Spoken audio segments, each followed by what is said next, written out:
New York City on my bike is its own unique place. Those two wheels and a seat influence my life, my work, and my faith daily.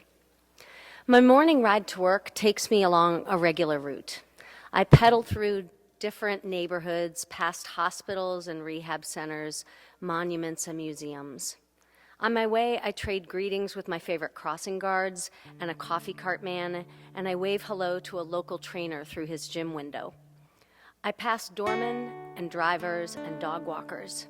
I negotiate traffic with familiar cyclist commuters. We nod and smile.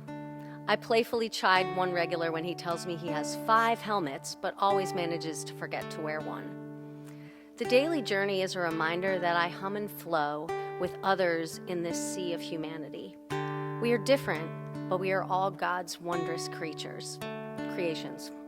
I love that God connects me with others through these small but significant interactions.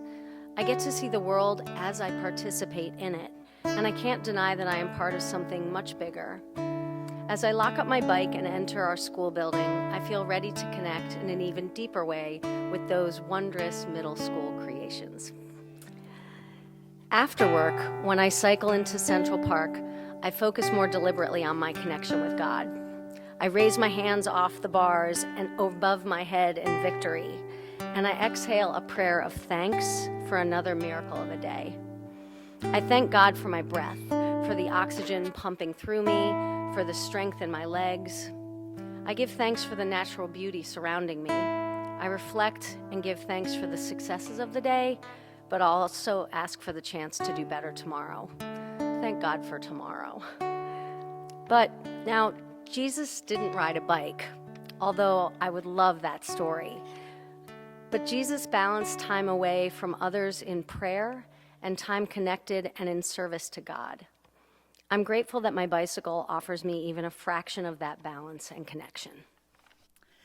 Every year at Christmas, we went south from Waterbury, Connecticut to Denver, North Carolina, where my mother was born and her parents still lived.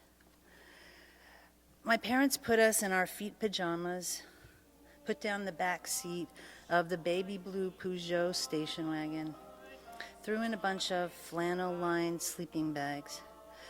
My lining was red, gold, green, and black plaid. And my sister, my brother, my dog, and I crawled in. We always started this journey late in the afternoon, driving through the night, arriving early in the morning. I guess the point was to travel while we were asleep. Makes sense. I remember the lights. I would always stay awake until Co-op City. Rolling down I-95, I loved looking out my back window at the fire escapes, draped with colored lights, so high up and far away, yet somehow so friendly and full of good things. By the time we hit the New Jersey Turnpike, 3 kids and a dog were faithfully following the parental plan, sound asleep. 12 or maybe 14 hours later, we turned onto Route 16 and rolled into Denver. Most North Carolinians, unaware or uninterested in our impending arrival, had hours ago unplugged their little white candles or their brilliantly lit Santa sleigh scenes. But as we rounded the corner to my grandparents' house, the Christmas tree and the corner window glowed gloriously, adorned with blinking lights, no less.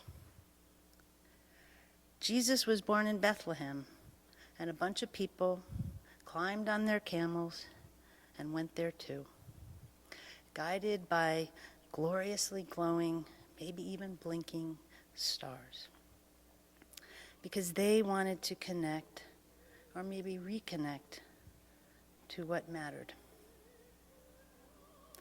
Loving God, remind me where I come from, feet in pajamas filling a flannel-lined sleeping bag, a festive fire escape, and the first glimpse of a blinking Christmas tree.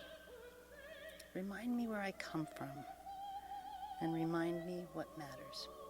So be it.